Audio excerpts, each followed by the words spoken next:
gracias. Bueno, entonces les decía, vamos a empezar por este circuito que es sencillo, pero uno puede estar tentado a cometer errores acá. Lo primero que pide el circuito es determinar la resistencia equivalente. Y si bien el circuito está desprofeso, dibujado de una manera poco usual, la pila puesta horizontalmente, resistencias arriba, resistencias abajo, este circuito uno podría imaginarlo mejor dibujado o de otra forma dibujado, no es mejor ni peor, de esta manera. O sea, rotado 90 grados. Bueno, los valores son simétricos, ¿no? Esta es R1, esta es R2, una rotación de 90 grados en sentido antihorario. Y al verlo así, uno pensaría que estas tres resistencias están en paralelo. Por aquella famosa forma de pensar que tenemos de que si están una al lado de la otra, están en paralelo. Y no, siempre hay que recordar que las resistencias van a estar en paralelo cuando tengan aplicadas la misma tensión. Entonces, eso es clave para desenmascarar aquellas resistencias que parecen estar en paralelo y que realmente no están. ¿Cómo me doy cuenta cuáles van a ser las resistencias que tienen la misma tensión? Bueno, hay varias formas que la experiencia a lo largo del tiempo uno va adquiriendo. Hay que ir acostumbrándose a esas formas. Si uno pusiera un instrumento de medición acá, un voltímetro, un tester para medir en ese lugar, sería lo mismo que lo conectara entre este punto del cable y este punto del cable, o que lo conectara acá. La medición daría exactamente lo mismo, ¿no? O sea, lo levanto de acá y lo pongo del otro lado. Entonces, en cualquier lugar de este cable y en cualquier lugar de este cable que yo ajuste, acomode las puntas del instrumento para medir, la tensión me daría la misma, me daría exactamente lo mismo. En este caso, esta resistencia, la tensión que tiene aplicada esta resistencia, va a estar entre estos dos puntos y no entre los extremos, porque la tensión que yo vaya a considerar entre los extremos de esta rama, de esta parte del circuito, va a considerar también la pila. Entonces estoy haciendo trampa, porque no estoy hablando solo de la tensión en la resistencia, estoy incluyendo la pila aunque no me dé cuenta. Entonces, es visible acá que si yo pusiera el instrumento de medición en este lugar, si ahí midiera, no me daría lo mismo que donde está colocado sobre el cable de arriba y sobre el cable de abajo. Entonces ya eso inhibe a esta resistencia, esta no está en paralelo con las otras. Esta no está en paralelo. Si no estuviera la pila sería otra cosa. Pero al estar la pila le cambia el nivel de la tensión que cae sobre la resistencia esa y ya no está en paralelo. Sin embargo, por todo lo que dijimos antes, las dos de los extremos sí están en paralelo. Y ahora sí podemos hacer un redibujo del circuito que no afecta el cálculo ni la configuración y sí es beneficioso para entender cómo resolverlo. Nosotros podemos tener la R2, era la que originalmente teníamos de este lado, y lo que puedo hacer es la R1 que estaba acá, traerla y pasarla del otro lado. La puedo poner acá o la puedo poner más afuera. La voy a poner más afuera por comodidad. Entonces, esta sería la forma correcta de reinterpretar este dibujo, este esquema, para que nos quede de una forma más accesible a lo que venimos acostumbrados de manejar de resistencias en serie y paralela. Pero digamos que esta explicación de acá es clave en cuanto a mirar qué tensión tiene aplicada la resistencia. ¿Es la misma esta que esta? Ah, no, esta es distinta porque está la pila. Bueno, todas esas preguntas son las que me tengo que ir haciendo. Entonces, como lo primero que pide este circuito es la resistencia equivalente, bueno, ahora ya que lo tenemos dibujado de esta forma, parece sencillo. Yo lo voy a escribir en un solo paso, si alguien tiene la duda, me pregunta. La resistencia equivalente va a ser la resistencia interna más el paralelo de estas dos, R1 por R2 sobre R1 más R2. Si lo quieren ver en dos pasos, bueno, primero hacemos el paralelo, volvemos a redibujar el circuito, y del paralelo nos va a quedar una sola resistencia, que va a ser la R1, 2, y acá la RI. Entonces, estas dos van a estar en serie. Bueno, todo lo hice en una sola operación acá, creo que dibujándolo de dos maneras se entiende claramente. Bueno, ustedes tienen los resultados acá. Esta resistencia equivalente, reemplazando todos los valores dados como dato, da 1,533. Trabajé con varios decimales justamente para evitar errores, porque después vamos a verificar la primera ley de Kirchhoff, y si no tomo tantos decimales da mucho error, entonces uno no sabe si verificó o no verificó. Bueno, tomémonos la molestia de hacerlo con varios decimales para que el error sea mínimo y podamos convencerlos de que en este caso la ley de Kirchhoff verifique. Tanto en este circuito, en el original, la fuente va a estar obligada a entregar una corriente. Tanto en este circuito como en este, que es su equivalente, representa exactamente el mismo funcionamiento, como en este, que es su equivalente. O sea, independientemente de cómo a mí se me ocurra dibujar el circuito, las resistencias son las resistencias, el valor de la fuerza electromotriz es ese, y la corriente que salga de la pila siempre va a ser la misma. Entonces, esta es otra cosa que hay que tener en claro. Uno redibuja el circuito, pero hay ciertas magnitudes, bueno, la corriente que estamos hablando, que en algunas partes del circuito se mantiene, sobre todo la que sale de la fuente, siempre va a ser la misma, independientemente de cómo lo digo. Entonces acá, para resolver el punto B, que pide la corriente que entrega la fuente, vamos a escribir la fórmula que permite resolverlo. La fórmula que permite resolverlo, vamos a dibujar un circuito más como para estar bien a tono con lo que vamos a escribir. Acá tenemos la R equivalente y acá tenemos la fuerza electromotriz. Entonces, en este último circuito también la corriente que entregue la pila va a tener que ser exactamente la misma que todas las anteriores. Entonces, mirando este último circuito, no tenemos otra cosa que hacer que aplicar la ley de Ohm.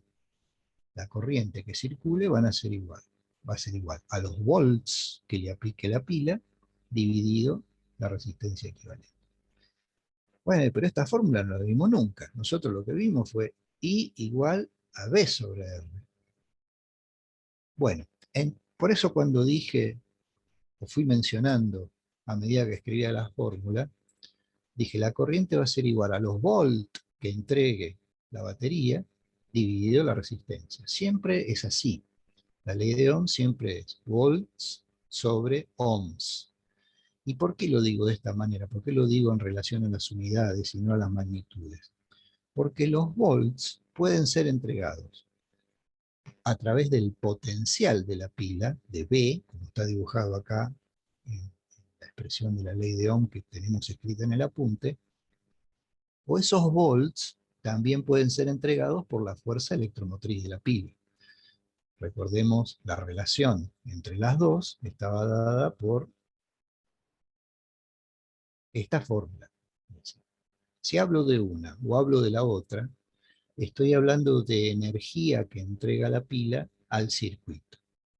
La diferencia entre una y otra es si considero la resistencia interna o no. Bueno, entonces en este caso estoy considerando la resistencia interna, ya la metía dentro de la resistencia equivalente. No lo voy a poder hacer físicamente, no voy a poder agarrar la resistencia interna y hacerla formar parte de una resistencia equivalente, porque está dentro de la pila. Pero matemáticamente sí lo puedo hacer, es el valor que obtuvimos de 1,5333, es la resistencia equivalente de todo el circuito, incluida la pila. Entonces, la ley de Ohm puede usarse de estas dos maneras: o el potencial dividido la resistencia, o la fuerza electromotriz dividido la resistencia. Depende de si en este valor yo haya incluido la resistencia equivalente, la resistencia interna de la pila o no. Bueno, haciendo esta cuenta, porque tenemos todos los valores, obtenemos el 8,8043 amperes. Así que acá no hay inconveniente en el cálculo. Y ahora sí, una vez que hicimos esto, podemos hacer el siguiente paso, en donde recurrimos a aquella fórmula que relaciona la fuerza electromotriz con el potencial. Recordemos que la pila está dibujada así, yo acá obvié ese dibujo porque me lo olvidé y porque me quedaba incómodo, pero vamos a hacerlo acá aparte. Nosotros empezamos a dibujar la pila de esta manera. La pila, la batería, lo que sea, ¿no?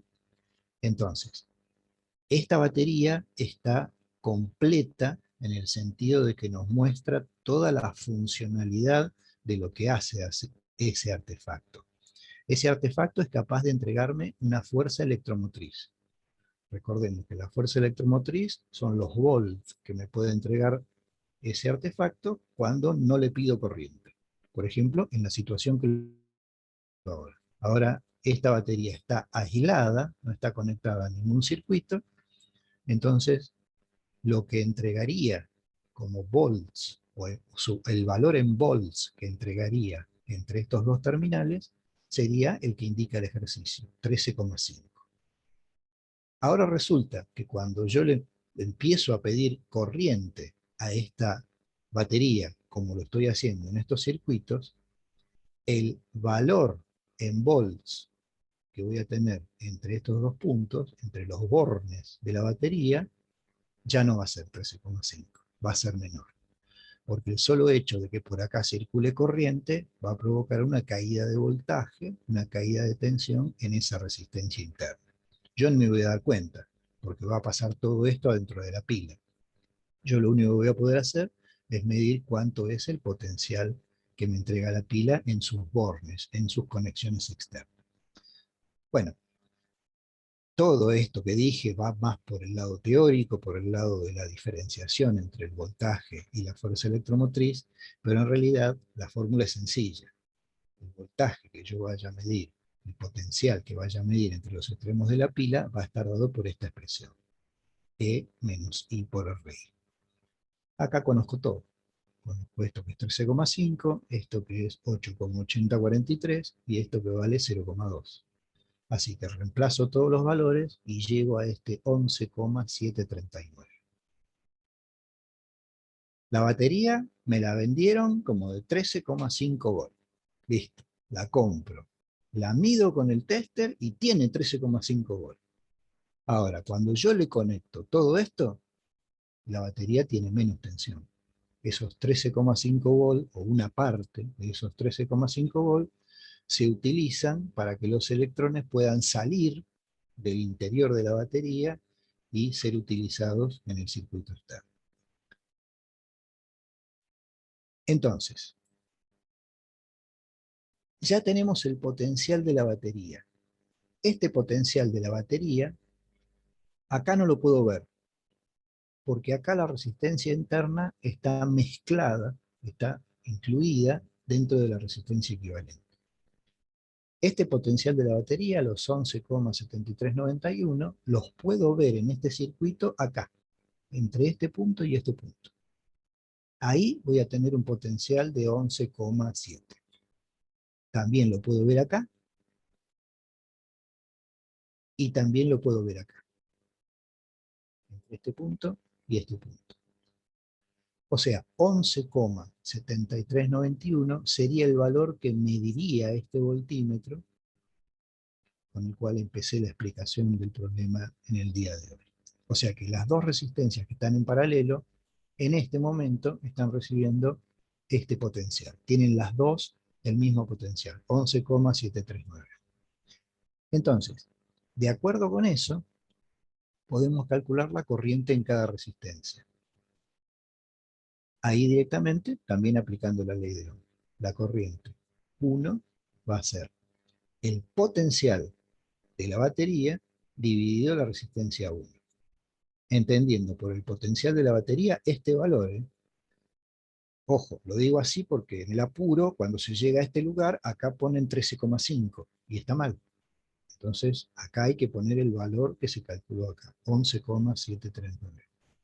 Y lo mismo para la corriente I2. La I2 va a ser el potencial de la batería dividido la resistencia 2. Y con eso van a llegar a estos valores, 2,93 y 5,86.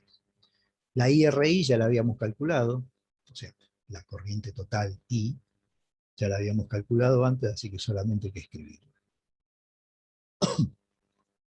Y por último, en el problema se pide determinar el valor de la potencia en cada resistencia. Y entonces recordamos, vamos a ponerlo por acá por el costado, que la potencia podía ser V por I, que la potencia podía ser I cuadrado por R, y que también podía calcularse como V cuadrado sobre R. Bueno, en este tipo de circuitos, de preferencia, hay que usar esto. No se complique. Se pueden usar las otras con algunas consideraciones, pero lo mejor, llegado a este punto de resolución, donde tengo todos los valores de resistencia y tengo todos los valores de la corriente, no me complico. Directamente utilizo esta fórmula y con esta fórmula voy a poder calcular todos estos valores. Obviamente, respetando los subíndices, ¿no? P1 va a ser I1 cuadrado por R1, lo mismo para P2, y podría determinar la potencia que se pierde, que hay que necesariamente invertir en esa resistencia interna, los watts que me come esa propia resistencia interna, sería I cuadrado por R. A ver, ¿puedo usar las otras? Sí, puedo usar las otras. ¿Y qué tensión pongo acá? Bueno, otro error por ahí muy común. La tensión pone en 13,5. No, si yo quiero usar esta, el potencial que tengo que poner para R2, por ejemplo, es 11,73. En esta también, para R1, 11,73. Y para calcular la de la resistencia interna, debería poner acá el potencial de la caída de tensión entre estos dos puntos, que no lo sé, no lo calculé. No sé cuánto vale esto. Entonces también otro error común, dice, como esto está cerca de la fuente, entonces el potencial de la fuente. 13,5 le mandan para esta. Entonces yo voy diciendo todas las cosas que por ahí pueden pasar y que no deben pasar porque llevan al error. Insisto, quédense con esta, que es la más adecuada para aplicar en este tipo de problemas, salvo que se pida lo contrario, pero normalmente van así los enunciados. Bueno, y después el problema pide calcular o verificar la primera ley de Kirchhoff en todos los nodos. Y esto de todos los nodos es medio, no redundante, pero es medio para reforzar la idea de la ley de Kirchhoff y no para hacer las cuentas en sí. Lo podemos operar en este circuito o en este que es lo mismo. Nosotros acá vamos a tener la I2 y acá vamos a tener la I1. Entonces, lo que pide el punto F, insisto, no es hacer las cuentas, sino escribir la ley de Kirchhoff como corresponde. La ley de Kirchhoff, la primera ley de Kirchhoff dice que la sumatoria de las corrientes tiene que ser igual a cero. Está hablando de una suma algebraica. Entonces, en esa suma algebraica, si me paro en este nodo, vamos a llamarlo A, en el nodo A, parado yo en este lugar, mirando lo que pasa, veo que la corriente I viene hacia mí, entra, se dice que entra al nodo. Entonces las corrientes que entran van a ser positivas.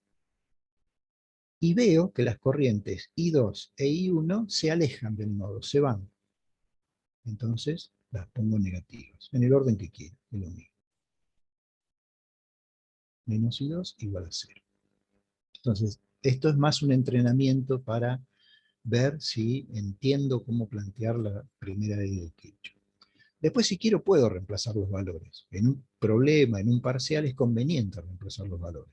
Porque si yo reemplazo los valores y no me da, quiere decir que hay algo que no estuvo bien calculado antes y tengo la chance de revisar. Como dice en todos los nodos, vamos a mirar el otro nodo, el nodo B, y nos paramos ahora en este lugar y vemos qué pasa. En ese nodo B vemos que quienes llegan, quienes se acercan al nodo, son ahora I2 e I1. Y las escribo al revés justamente para ver que el orden no tiene nada que ver, ¿no? I2 e I1.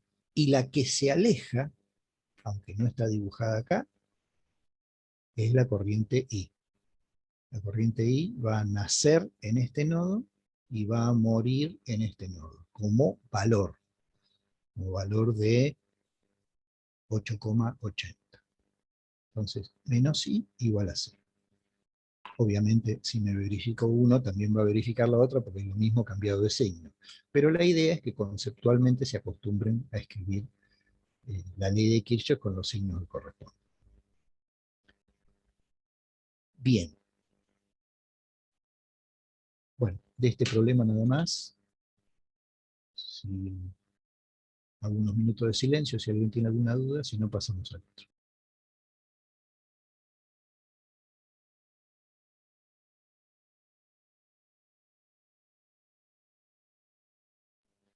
Bien, borro.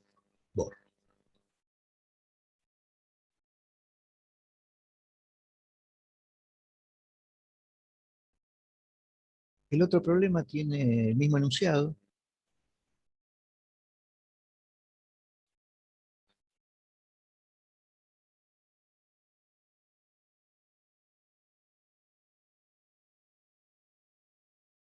Tenemos este circuito.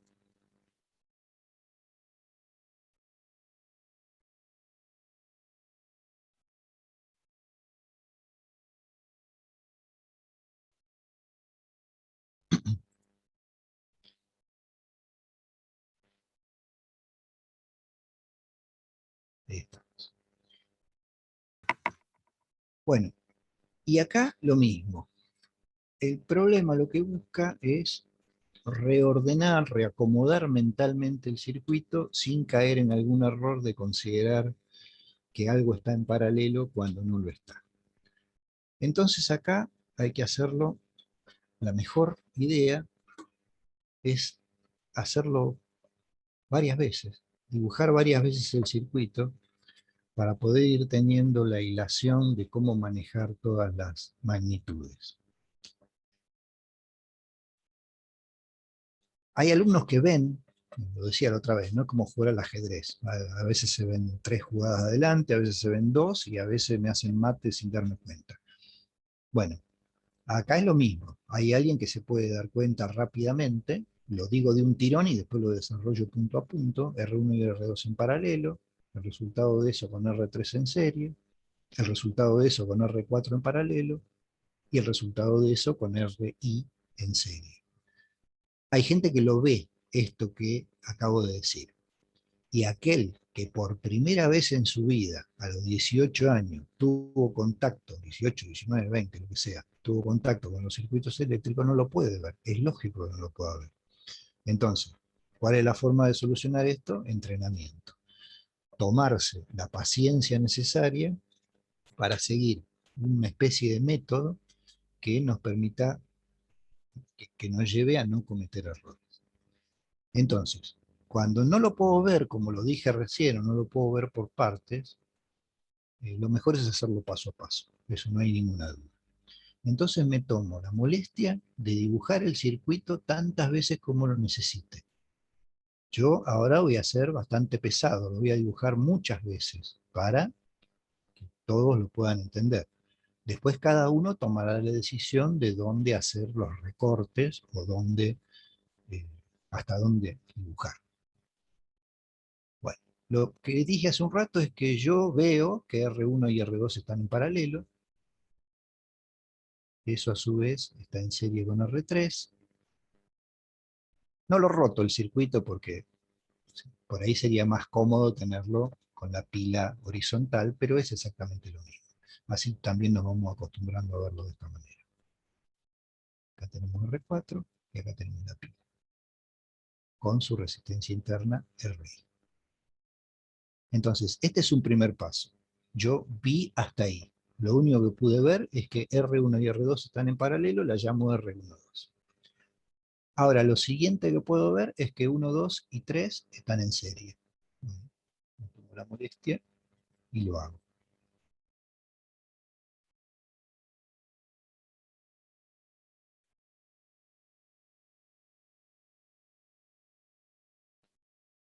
R1, 2, 3, R4 y RI. Y acá seguimos teniendo la fuerza electromotriz. Acá puede haber otra confusión en el siguiente paso, y es pensar que las tres resistencias están en paralelo. Estas dos está claro que están en paralelo, es parecido al ejemplo anterior. Y bueno, todo es parecido al ejemplo anterior, pero al estar las tres dibujadas así, se crea la falsa sensación de que parecieran estar en paralelo las tres, y no, porque el nivel de tensión que yo vaya a tener acá no va a ser el mismo que el nivel de tensión que voy a tener acá, en la propia resistencia RI. Entonces acá las únicas dos que están en paralelo son la 1, 2, 3 con la R4. Así que a esto lo llamo 1, 2, 3, 4. Me queda la batería con la RI. Y bueno, finalmente hago un solo circuito, perdón, una sola resistencia,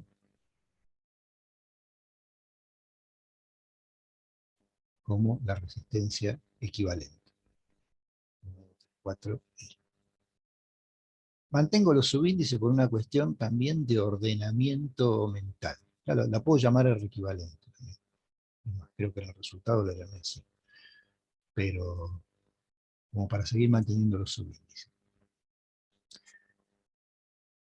Y el hecho de dibujar esto así también me va a ayudar en la resolución cuando me pidan calcular, por ejemplo, la corriente en cada resistencia. Porque ahora nos vamos a tomar la molestia de identificar las corrientes que hay en todos los circuitos. En realidad, en todos los circuitos que están dibujados. En realidad, las corrientes reales del circuito van a ser la corriente I, que entrega la fuente, la corriente que atraviesa la resistencia 4,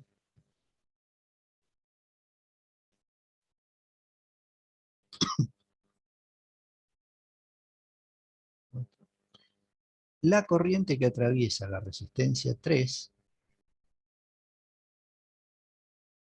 la de la 1 y la de la 2.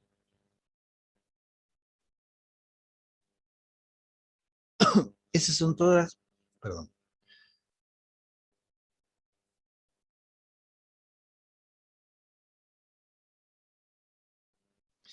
esas son todas las corrientes que hay presentes en el circuito.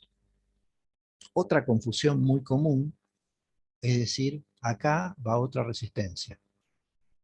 Perdón, acá circula otra corriente. Acá circula la corriente 5. Bueno, no, porque la misma corriente I3 que se divide en I1 e I2 vuelve a juntarse en este nodo y vuelve a ser I3. Así que ahí no hay ninguna I5. Otra confusión común es decir, si acá hay una resistencia, acá hay una corriente I5.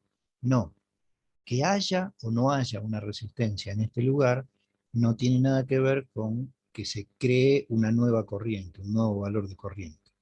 La misma corriente I3 se divide acá y se vuelve a juntar acá. Entonces no hay I5 en este circuito. Si quiero remarcarlo, acá vuelve a circular I3. Así como acá vuelve a circular I.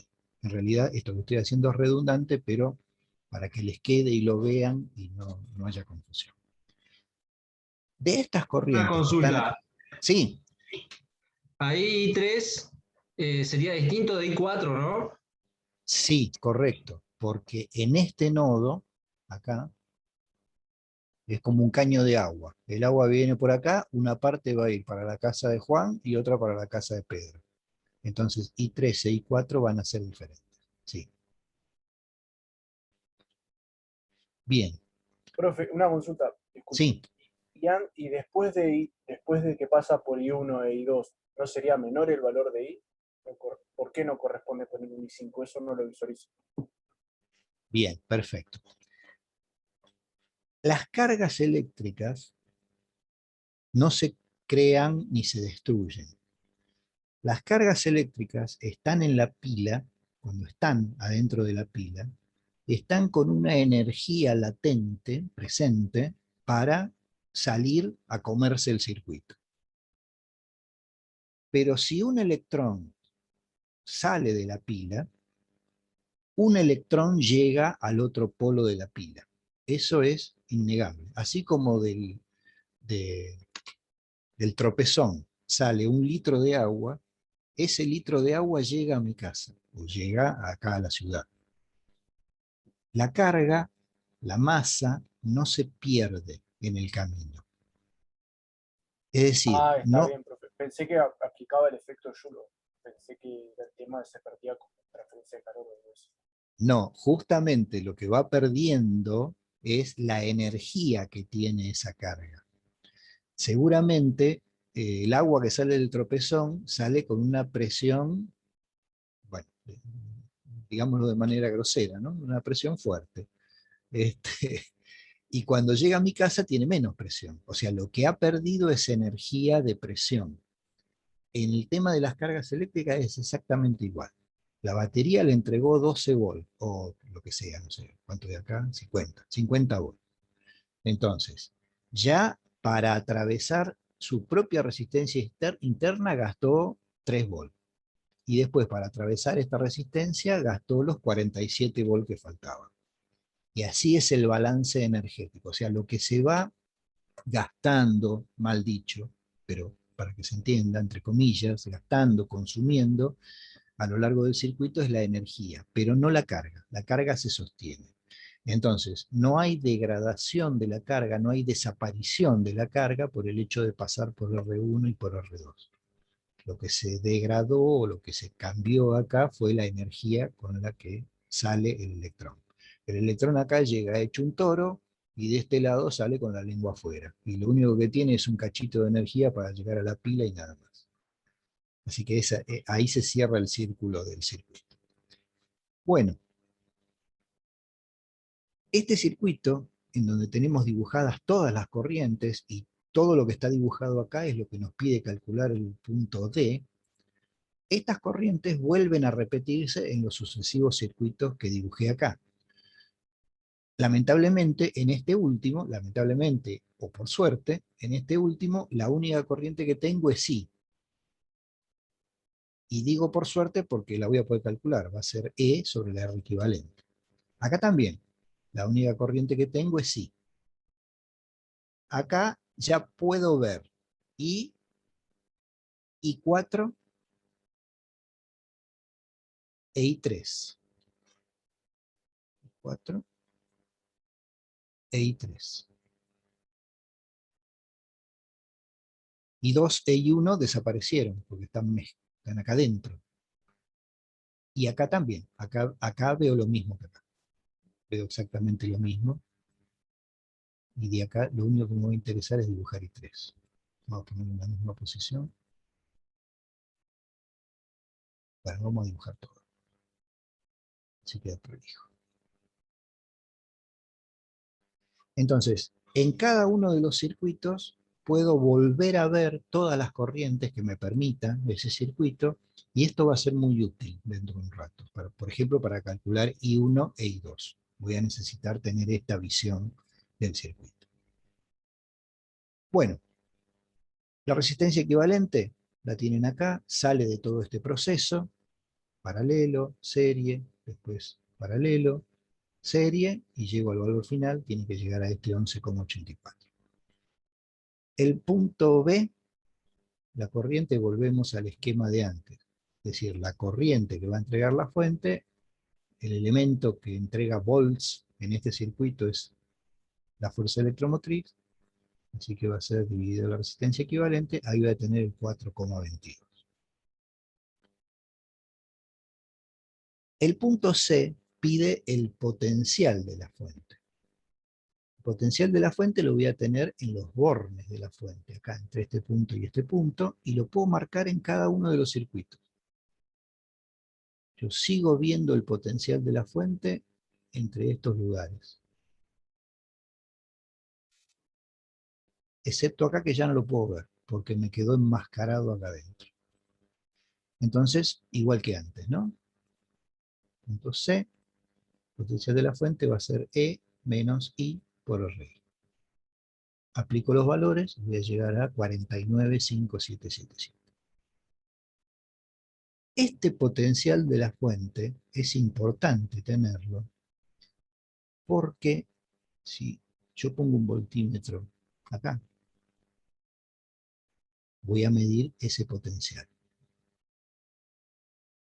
Un voltímetro en ese lugar, voy a medir el potencial. También si lo pongo acá. Y si yo pongo el voltímetro acá, entre este punto y este punto, también voy a medir ese potencial. Acá voy a medir, lo voy a escribir porque es importante después que lo vean, 49,55777. O sea, hacer la medición en los bornes de la batería o en un par de cablecitos que salen de la batería y están 10 centímetros más allá, es lo mismo. Y es importante verlo de esta manera porque este potencial, el potencial de la batería y el potencial que tengo entre dos puntos, va a ser el que va a impulsar a las corrientes que van por acá. Este potencial va a ser el que impulse a I4 y el que impulse a I3. Yo podría no saber nada de la batería, podría no saber nada de esto. Si a mí me dicen que entre este punto y este punto hay 49,5, yo puedo calcular estas dos corrientes sin problema. Y eso es lo que vamos a hacer ahora. Sabiendo el potencial de la fuente, podemos empezar a calcular la corriente en cada resistencia. La corriente en la resistencia 3 va a ser el potencial de la fuente dividido la R123. Otro error común. Corriente en la 3 ponen B sobre R3. No, porque el potencial está aplicado a esta asociación de resistencias, a toda esta asociación de resistencias. 49, y pico está entre este punto y este punto. Entonces, hay que ser consciente de eso. Bueno, y 3, tenemos el valor por acá, así que reemplazando lo saca. E I4, lo mismo. B, ahora sí sobre R4 porque es la única que tengo en este lugar. Plantean los valores y van a llegar a los resultados. Lo marco así para que recuerden que es ese 49 el que hay que poner en ese lugar. Y ahora nos quedan calcular I1 e I2. La I1 e I2 están afectadas por el potencial de 49, pero no tienen 49 volts. De los 49,5 volts que hay entre este punto y este punto, una parte se los come la R3 y lo que quede se lo va a comer el paralelo de R1 y R2. Entonces nosotros tenemos que saber cuánto vale esta caída de tensión. Tenemos que saber cuánto es la caída de tensión en ese paralelo. Vamos a hacer un cálculo intermedio, a eso lo vamos a llamar caída de tensión 1,2. Lo vamos a marcar acá, como si yo pusiera un voltímetro en este lugar. Entre este punto y este punto, vamos a tener lo que llamamos caída de tensión 1,2. Esa caída de tensión 1,2 se puede calcular como la corriente que circula por esta resistencia, que es I3, multiplicado por R12. Esto no está en los resultados parciales, o sea, porque no se pide como resultado eso. Yo lo tengo por acá, es 5979. Sí. ¿Dónde dijo que se ubican las caídas de tensión? Ahí voy. A ver si entendí la pregunta. Yo entre este punto y este punto tengo 49,5 volts. Entonces, estas dos resistencias en paralelo están afectadas por este 49,5 volts, pero no reciben los 49,5. ¿Por qué? Porque una parte de esos 49,5 son necesarios para atravesar la R3. Entonces, estos 49,5, una parte son utilizados para la R3 y otra parte son utilizados para la R12. Entonces ahí es donde se producen las dos caídas. Una caída en la R3, que no me interesa porque ya tengo la corriente 3, pero sí el valor de los volts que caen en la R12 para saber y para poder después calcular las corrientes que circulan por cada una de ellas. Bien. Gracias. No, de nada. Entonces, bueno, no está dentro de los resultados porque es un cálculo intermedio, pero acá lo tienen. Cuando hagan esta cuenta, les da 5,9791. Y ahora sí, con este 5,9791, que es el voltaje en estos dos puntos, ahí puedo calcular I1, B12 sobre R1, e I2, B12 sobre R2.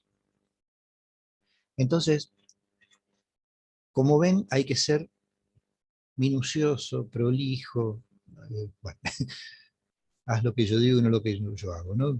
La prolijidad no es mi fuerte, pero lo que quiero decir es que hay que ser metódico, hay que ir paso a paso, hay que ser más prolijo de lo que soy yo, eso redunda. Yo eh, he visto que las personas prolijas son más propensas a aprender mejor.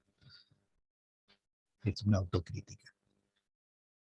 Bueno, bien, entonces, ya tenemos los valores de todas las corrientes, I1, I2, I3, I4, y la I que entrega la fuente. El punto E pide la potencia en cada resistencia. No se compliquen. I cuadrado por R.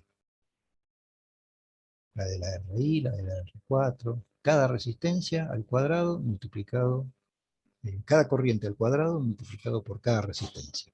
Y van a sacar la potencia de cada resistencia sin problema. Y después el planteo de las leyes de Kirchhoff, de la primera ley de Kirchhoff, en todos los nodos. Entonces vamos al primer circuito. Y vamos a mirar cuántos nodos hay. Acá hay uno, A, acá hay otro, B, acá hay otro, C, y acá hay otro, D.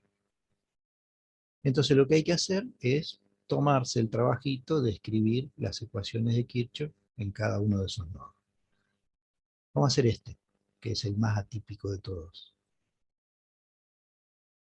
Si yo me paro en este nodo, veo que se va I. La corriente I se va para volver a la batería. Entonces, sumatoria de las corrientes igual a 0, la I se va, negativa. Y llegan a este nodo I4, positiva, más I3, igual a 0. Esta es una de las ecuaciones que se puede plantear para lo que marcamos como nodo D. Otra pregunta que se suele hacer acá es, ¿y la I2 no llega al nodo D? Sí y no. Es decir, sí porque todos los electrones que conforman la I2, en definitiva se juntan acá y llegan al nodo D. Son todas pelotitas, perdón por la expresión en el sentido de que está mal decir que un electrón es una pelotita, pero es para reforzar la idea del movimiento de los electrones dentro del circuito. Un electrón que se mueva dentro de este lugar y que conforme la corriente de este lugar, en definitiva va a llegar acá. O sea que en cierto sentido I2 llega a D. Pero lo que conocemos como I2, el valor de I2 de 0,74 desapareció en este punto. En este punto ya no tengo más I2. De acá para allá, ya I2 no existe más. Todas las pelotitas que venían conformando I2 se mezclaron con todas las pelotitas que conformaban I1 y pasaron a ser I3. Entonces solo hay que considerar en la ecuación de Kirchhoff las corrientes que están ahí, llegando a ese nodo y no las que formaron la corriente que llega a ese nodo. Bueno, les dejo como entrenamiento para ustedes lo de los otros nodos. Esto no es tan difícil y además pueden verificar con los valores para ver si está bien planteada la ecuación. Bueno, ¿alguna duda? ¿Alguna pregunta? No, profe. Bien, perfecto. El problema siguiente lo tienen desarrollado acá. No con tanto detalle, pero están las pistas rápidas, ¿no? Hay que hacer esto, hay que hacer esto, ta, ta, ta. Después ustedes lo pueden desarrollar minuciosamente para llegar al resultado final y tenerlo mejor en sus carpetas. Pero véanlo, cualquier duda que tengan, me consulten. Para terminar la clase de hoy vamos a hacer una introducción a las redes eléctricas. Esto la verdad que es un tema bastante conflictivo, no en esta parte, pero sí acá. Acá habría que estar cara a cara para poder lograr que esto se entienda bien. Entonces, bueno, vamos a ver cómo sale. El año pasado no lo di en Física 2 y lo pagué al año siguiente. Lo pagué, quiero decir que pagué mi deuda. Se lo di a los que lo necesitaban al año siguiente, o sea, este año. Entonces, creo que fue un error hacerlo así, acuciado por la pandemia, fue un error hacerlo así que este año vamos a darlo a como sea. Bueno, ¿qué podemos decir de las redes eléctricas? Bueno, básicamente lo que dice ahí. La ley de Ohm y las leyes de Kirchhoff sirven para resolver circuitos, pero no sirven para todos los circuitos. Perdón, la ley de Ohm y la asociación de resistencia en serie y paralelo.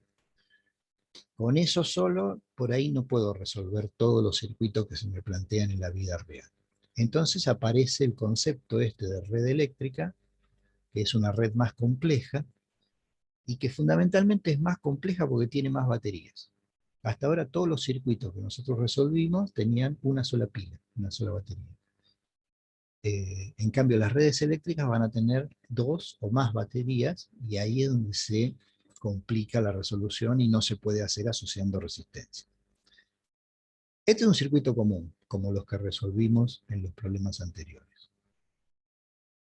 Pero, si yo a este circuito le agrego esta parte, le pongo otra batería con otra resistencia, ¿verdad? Bueno, ahí tengo una red eléctrica.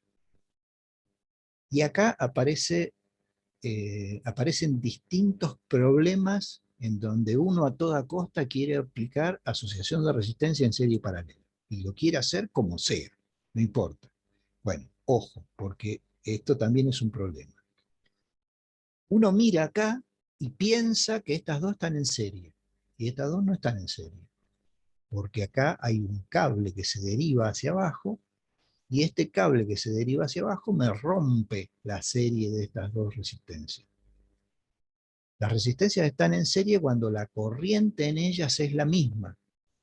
Y acá, la corriente que venga por esta resistencia, o que circule por esta resistencia, va a ser distinta de la de esta.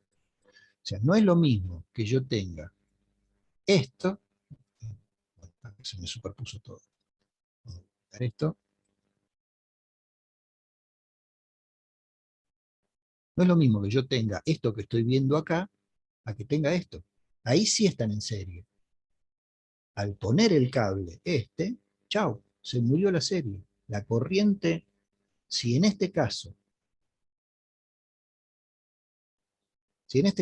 la corriente que pasa por acá es igual a la corriente que pasa por acá, ahora ya no.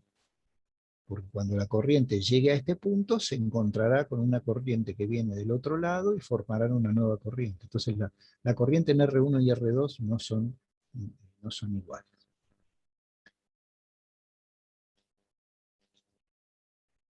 Perdón. Ahí. Bueno, la otra situación que también se tiende a pensar es que esta y esta están en paralelo. Bueno, tampoco, porque acá yo tengo un nivel de tensión y acá, en la resistencia interna, voy a tener otro nivel de tensión. Y además están metidas estas dos en el medio, así que no hay posibilidad de que estas tres estén con el mismo nivel de tensión. Así que no están esas tres resistencias en paralelo. O sea que acá lo único que está en serie es esta con esta, ahí sí, esta con esta están en serie, y esta con esta están en serie. Eso sí. Pero después no puedo hacer ninguna otra asociación de resistencias para intentar resolver el circuito. Y ni siquiera puedo hacer esos pases mágicos que hice antes, de dibujar esto del otro lado, poner todo junto, no. No hay forma. Por más que le busque la vuelta, no hay forma. Profe, entonces R1 y R sí están en serie y RI1 está en serie con R1. Sería el lado Exacto, izquierdo. exacto. Estas dos de la izquierda y estas dos de la derecha, esas sí las puedo considerar en serie. Pero R Sí. estaría en serie con R1 y con R2. No, no, no, no. No está Perfecto. ni en serie ni en paralelo. Está en una rama, en una parte del circuito sola. Bien. ¿Cuándo existen redes eléctricas en la realidad? Y nos vamos a ir a un ejemplo bastante avanzado. Bueno, no avanzado por el dibujito, pero sí en lo conceptual. Supongamos que tenemos dos generadores, pero esos dos generadores no son esos que veo ahí que me llevo al camping, son generadores de centrales eléctricas. Hay una ciudad que consume la energía producida por esos generadores. Esa lamparita que apareció ahí representa el consumo de toda una ciudad, y hay cables que llevan la energía desde los generadores a los distintos puntos de la ciudad. Entonces, esto lo podemos asimilar a una situación real de distribución de energía eléctrica dentro del país, por ejemplo. Ahí tenemos un generador que está en la central de Córdoba, en la central de Río Tercero, y otro generador que está en la central de Salto Grande. Esos generadores, esos grupos de generadores, porque son muchos, producen energía, entregan fuerza electromotriz, entregan tensión, y a través de cables mandan toda esa energía al monstruo de, de Buenos Aires, de Cava, ¿no? Donde están toda la mayor cantidad de industria. Y ahí es donde se produce el consumo. Entonces, lo que estamos viendo en el esquema de abajo es una red eléctrica, no es un circuito aislado simple. Hay tipos que están generando en Córdoba, otros están generando en Entre Ríos, otros están generando allá en Corrientes, en Yacyretá, otros en la zona del Comahue, en Río Negro. Entonces, no puedo pensar a cada parte del circuito como una cosa aislada. Está todo interconectado. Y eso es lo que se convierte en una red eléctrica. Y este ejemplo que puse abajo es el mismo que se ve arriba, en la red eléctrica, en donde los generadores se alimentan con cables que tendrán su resistencia a la ciudad. Entonces, esta resistencia representaría la resistencia de los cables que llevan la energía hasta el lugar de consumo. Entonces, esta es la idea de una red eléctrica. Un circuito complejo en donde hay varios elementos que entregan energía, varios elementos activos y varios elementos pasivos, ya sea que transmiten la energía o que la consumen. Para el estudio de una red eléctrica hay que conocer cuáles son los elementos característicos que la forman. Uno de los elementos ya hablamos bastante, es el nodo. Es un lugar donde llegan 3 o más conductores. Y esos conductores pueden tener solo resistencias, pueden tener fuentes, o pueden tener fuentes y resistencias, o sea, elementos activos y pasivos. En este circuito, ahí tenemos un nodo, un lugar donde concurren 3 cables, y lo puedo pensar de esa manera, como un empalme, ¿no? Lo decía el otro día, ¿no? Esto es un cable y esto es otro cable, o sea que en realidad ahí tengo 2 cables. Bueno, pero a los fines de corrientes, que es lo que vamos a calcular en estos circuitos, por este pedacito de cable va a circular una corriente de un valor. Acá va a circular otra corriente de otro valor y acá va a circular una tercera corriente de otro valor. Entonces por eso hablamos de 3 cables, porque en cada tramo va a haber una corriente diferente. En la parte de abajo también tenemos un nodo, ahí concurren 3 cables, y después consideraciones particulares. Ahí concurren 3 cables. Tenemos un cable que va para allá, un cable que va a la batería y un cable que va a esta resistencia, pero no va a ningún lado. Esto queda así, queda en el aire. Entonces, si queda en el aire, esto, por más que lleguen 3 cables, no es un nodo. Porque la corriente, cuando llegue acá, no va a ir por este lado, porque no tiene dónde ir. Esto no se cierra por ninguna otra parte del circuito. Entonces, visto como está en este momento, por más que acá lleguen 3 cables, esto no es un nodo activo del circuito. Ahora, si yo esto lo conecto así, ahí sí es un nodo. Porque la corriente, cuando llegue acá, tiene la chance de ir por este lado o ir por este lado. Pero eso sería otra historia. La cuestión es que si ven algo así, es una trampa del problema, no es un nodo. ¿Sí? Para que estén atentos. Bien. Rama. Otro elemento característico de la red es una rama. Y una rama es ir de un nodo a otro nodo, por donde yo quiera. Eso es una rama. Salgo caminando de A, camino por el circuito, paso por la batería y llego a B. Listo. Rama 1. Eso es otra rama. Salgo de A, camino por acá y llego a B. Listo. Y esa es otra rama. Salgo de A, camino por la derecha y llego a B. Por eso dice entre 2 nodos consecutivos. No vale salir de A y volver a A y decir que todo esto es una rama. No. Es de un nodo hasta que me encuentro con otro. Y cuando me encuentro con otro, paro. Entonces ahí tengo definido el concepto de rama. Este circuito tiene 3 ramas. Y después está el concepto de malla, en donde tengo que hacer una trayectoria cerrada sin pasar 2 veces por el mismo lugar, salvo de donde arranqué. Entonces, elijo un nodo para salir, elijo cualquier punto del circuito y empiezo a caminar. Elijo el nodo A, por ejemplo, un punto del circuito y camino. Camino, la vuelta y llego de nuevo al nodo A. Bueno, ahí recorrí una malla. Eso es lo que se define como malla. Una vuelta completa al circuito, saliendo de un punto y llegando al mismo punto. Y ahí terminó. No me van a hacer un 8, ¿no? Que hacen así, después siguen caminando por acá y dice el 8 es la malla. No, la malla es salgo del punto y cuando vuelvo a tocar el mismo punto, ahí paro y ahí tengo definida la malla. Otra malla de este circuito es la de la derecha.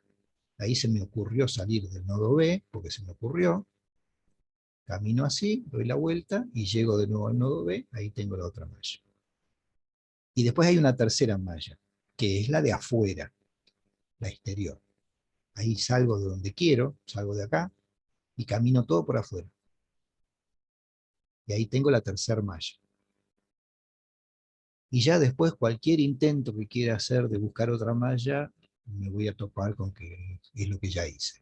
O sea, este circuito tiene 3 mallas. Y es muy importante en los circuitos detectar cuántos nodos hay, cuántas ramas hay y cuántas mallas hay, para después poder hacer la resolución. Bueno, como estamos presencial, ahí hacemos un figuretti para que ustedes digan cuántos nodos, cuántas ramas, cuántas mallas. ¿Qué es lo más importante? No errarle en el número de nodos, no errarle en el número de ramas. En las mallas, por ahora vaya y pase. Pero en nodos y ramas no me puedo equivocar. Las ramas me van a decir cuántas corrientes distintas tengo. En este circuito, yo voy a tener que esta batería entrega una corriente, 1, esta batería entrega una corriente, 2, y que la suma de esas 2 corrientes se va a derivar para abastecer a la ciudad, 3. O sea, en este circuito voy a tener 3 corrientes distintas. Una que circula por acá, otra que circula por acá, y otra que es la corriente de consumo final de la suma de las otras dos. Entonces, por eso es tan importante detectar la cantidad de ramas. Porque si yo digo, hay 3 ramas, voy a tener que calcular 3 corrientes. Y si yo me equivoco y digo 4 ramas, voy a querer calcular 4 corrientes y no voy a poder. Va a estar mal el problema. Entonces, siempre es importante la cantidad de ramas porque me va a decir cuántas corrientes diferentes voy a tener en el circuito, cuántas corrientes voy a tener que calcular. Y los nodos son importantes porque participan de una ecuación que vamos a ver más adelante. Bueno, ahí tenemos las 3 corrientes. Entonces, la cantidad de ramas indica la cantidad de corrientes. Este es un ejercicio que, bueno, cuando estamos presencial lo hacemos, pongo solamente esta imagen en pantalla y entonces empezamos a ver cuántas ramas, cuántas mallas. Bueno, acá está el resultado final, ahí aparece, hay 4 nodos, 6 ramas y 7 mallas. Los nodos están medianamente claros, acá hay uno, acá hay otro, acá hay otro y acá hay otro. Vamos a ver si esto lo podemos llevar al área de trabajo para hacer algunos dibujitos.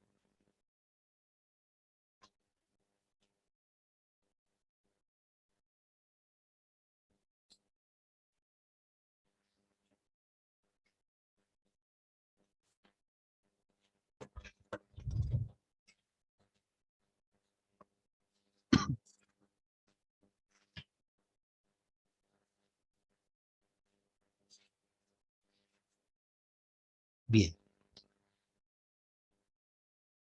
Entonces ya dijimos que nodos hay 4. Y más o menos los identificamos en los vértices de esa parte del circuito. La cantidad de ramas. Si nodos hay 4, que son estos, la definición de rama nos llevaba a decir que era salir de un nodo e ir al siguiente nodo. ¿De qué nodo salgo? De cualquiera, del que quiero. No pongo el nombre. A, B, C y D. Ahí están los 4 nodos. Entonces, ¿cómo hago para identificar las ramas? Bueno, voy a elegir A. Salgo de A. ¿Por dónde puedo ir si salgo de A? Bueno, por acá. Acá tengo una rama. Una. Salgo de A, voy a D. Acá tengo otra. 2. Y salgo de A y voy a C. Acá tengo otra. 3. Ahí ya tengo 3 ramas. Salgo de D y voy para otro lado. Voy para arriba. Acá tengo otra. 4. Un número romano. Salgo de D y voy para abajo. Acá tengo otra. 5. Salgo de D y voy para A. No, esa ya la conté. No pongan 6 acá porque está mal, la estoy duplicando. O sea, la rama la cuento una sola vez. Y este también es otro error que se puede cometer. Y acá, si yo digo que hay otra rama, en definitiva voy a tener una rama de más, voy a querer calcular una corriente de más y voy a estar en problema. Listo, acá ya no puedo hacer más nada.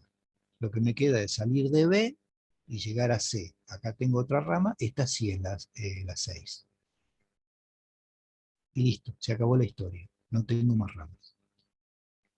Esa es la forma de identificar las ramas eh, en un circuito. Ponerle palote, ponerle un número, ponerle lo que quieran, pero no hacerlo en el aire, sino escribirlo como para no confundirse en el apuro. Y de la fuente al punto C. De la fuente al punto C es la misma rama, porque rama es de nodo a nodo. No importa que haya resistencias o que haya fuentes. Es un trayecto que yo hago desde un nodo hasta el otro. Y como por cada rama va una corriente, también hay que tener presente esto, que si acá hay una corriente que voy a llamar I, esa misma corriente I está acá. O sea, la corriente va a ser la misma en toda la rama, antes y después de la batería. Esto es lo que lleva a la confusión, de pensar, pero acá de este lado de la batería hay corriente y de este lado no hay corriente. No, recuerden lo que dije antes, de que la corriente no se destruye, las pelotitas no se destruyen, si salen de la batería tienen que llegar al otro polo de la batería. Bien. Y después habrán visto acá que hay un dibujo estrambótico. Escribir el circuito tantas veces como me dé la gana. Volver a dibujar el circuito tantas veces como me dé la gana, que eso es lo que hice acá. ¿Cuántas? No sé.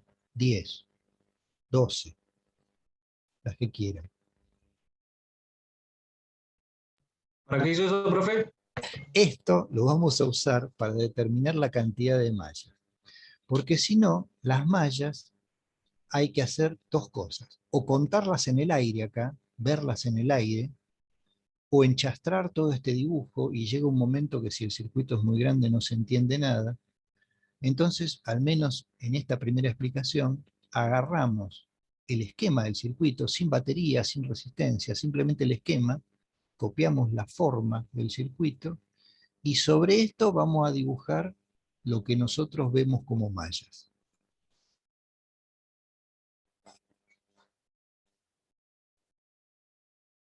Malla era salir de un punto del circuito, dar la vuelta por donde yo quiera y llegar al mismo punto del circuito. Las mallas serían como los distintos circuitos que tiene un autódromo. Al que le guste el automovilismo va a entender de lo que hablo, ¿no? Ahora que con los drones muestran todo el circuito de arriba, bueno, uno ve distintos circuitos que pueden recorrer los autos. En definitiva, esas son las mallas. Cada uno de los circuitos que puedo armar en ese autódromo, esas serían las mallas. Elijo salir de acá. ¿Por qué? Porque sí, porque se me ocurre y salgo de donde yo quiero. Y esto lo decide cada uno de ustedes. Esta es una malla, malla 1. Sería lo que llamamos la malla exterior. Elijo salir de acá y elijo caminar para allá. ¿Por qué? Porque sí. Esta es otra malla. Elijo salir de acá y hago esto. Y esta es otra malla. Elijo salir de acá y hago esto. Y esta es otra malla. Tómense unos segundos para pensar cuáles me faltan.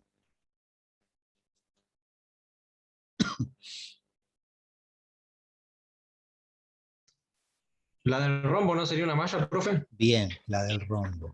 Elijo salir de cualquier lado y camino por acá, por adentro, por afuera es lo mismo. Ahí tengo otra malla.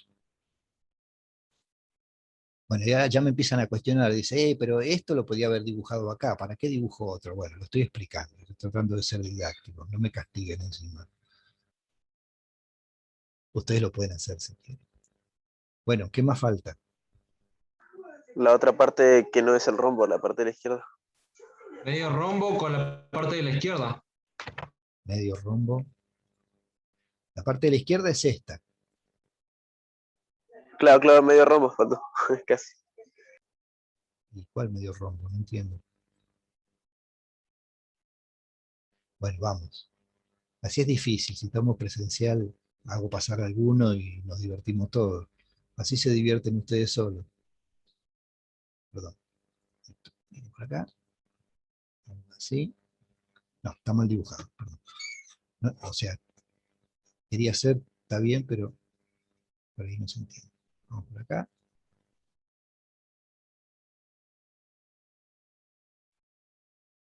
Ahí tengo otra malla. Que es media complicada, pero la tengo. Eso Imagínense a era, los profe. autos. ¿Eh? La inversa. Y la inversa de esa, correcto. Y la inversa de esta. Imagínense a los autos, ¿no? Saliendo de acá y dándoles la posibilidad de que hagan este circuito para dar la vuelta en el autódromo.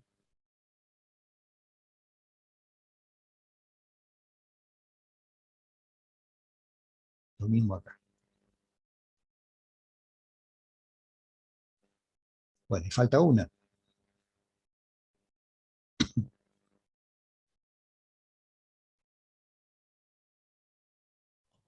¿Fuera del rombo?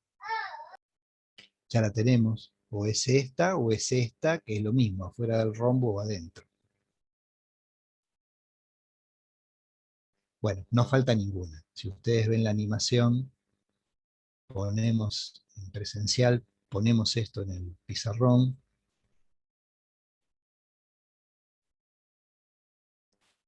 Bueno, hacemos pasar, qué sé yo, dibujan, dibujan, dibujan, y al final una se va. O sea, yo lo que quiero decir acá es que dibujo todas las que dibujo 10, como para tener por las dudas. Y después si alguna no la uso, no la uso. ¿Está? ¿Lo puedo hacer simplificando esto? ¿Es necesario dibujar tanto? Sí, lo puedo hacer. Es decir, acá en vez de dibujar estas dos separadas, lo dibujo en una sola. Pero créanme que si lo hacen todo en uno, se pierden. No tengan duda, hasta yo me pierdo. En algún momento paré porque tengo que volver a repensar a ver cuál es la que me falta. Sobre todo lo estoy explicando, estoy más concentrado en lo que digo que en lo que hago. Este, entonces tómense la molestia por lo menos de dibujar algunos. En los circuitos que nosotros manejemos no vamos a tener más de 6 mallas, 7 mallas.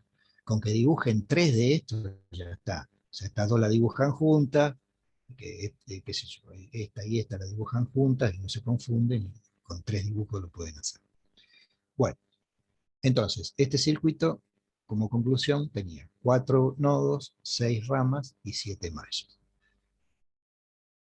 En el siguiente, tienen la solución. Ah, no, vamos a explicar una cosa y después les dejo las mallas para que las detecten ustedes. Vamos a explicar una cosa que es importante. Y ya con esto vamos a terminar. Ahí tenemos un circuito que es una red eléctrica parecida a la anterior, le pusimos una pila más. Y a simple vista, si nosotros decimos cuántos nodos hay ahí, vemos 4. Vemos este y este. 4 nodos. Pero hay una trampa acá que hay que tener en cuenta. En realidad no hay 4 nodos. Porque eso que estamos viendo arriba sería un empalme hecho de esta manera.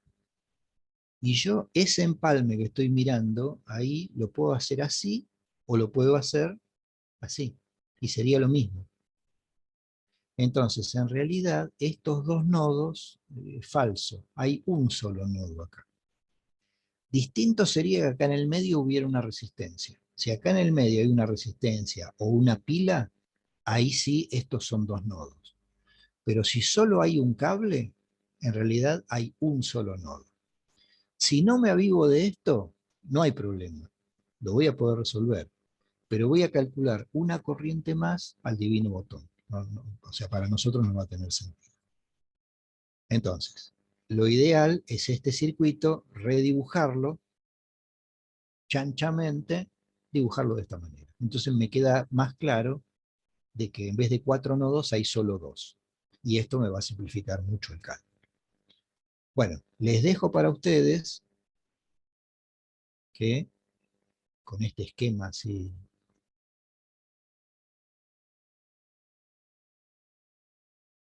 de reta, les dejo para ustedes, hay mallas, igual tienen el resultado acá. Hay 6 mallas en total. Bueno, cuando nos volvamos a encontrar, que ojalá sea allá en la universidad, vamos a tener que ver esta diapositiva y vamos a tener que empezar a ver el método de resolución de las redes eléctricas. Nosotros ahora el cuatrimestre lo vamos a cortar acá, ya la semana que viene no vamos a dar clase.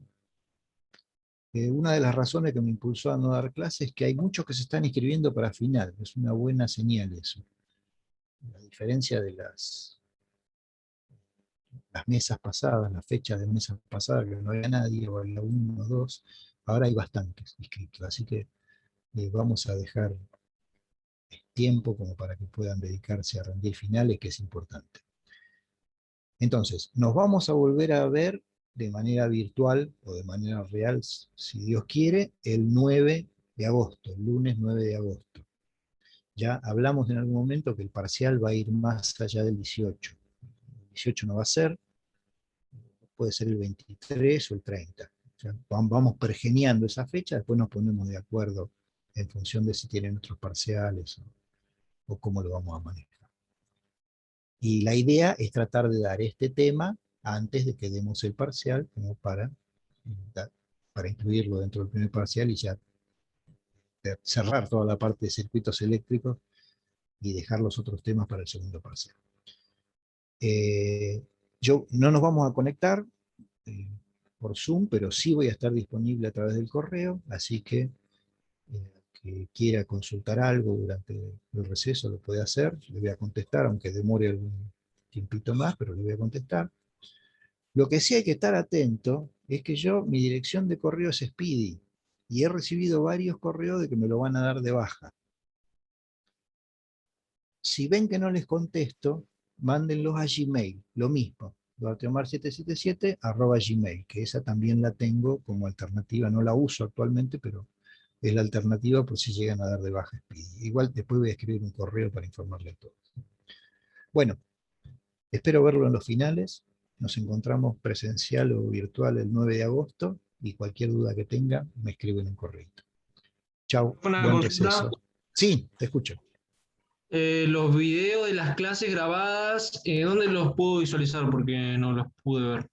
En el Están link en del el grupo, canal. Ahí en el está, link dale.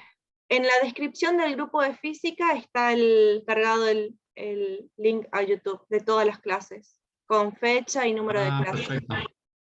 Buenísimo, muchísimas gracias, compañero. Bien. De nada. Aprovecho para agradecerle a Gabriela todo el trabajo que se tomó este cuatrimestre de grabar y subir los videos. Así que vuelvo a aprovechar la oportunidad para agradecerle porque es importante para todos ustedes tenerlos y yo lamentablemente no lo podía hacer por mi conexión berreta a internet.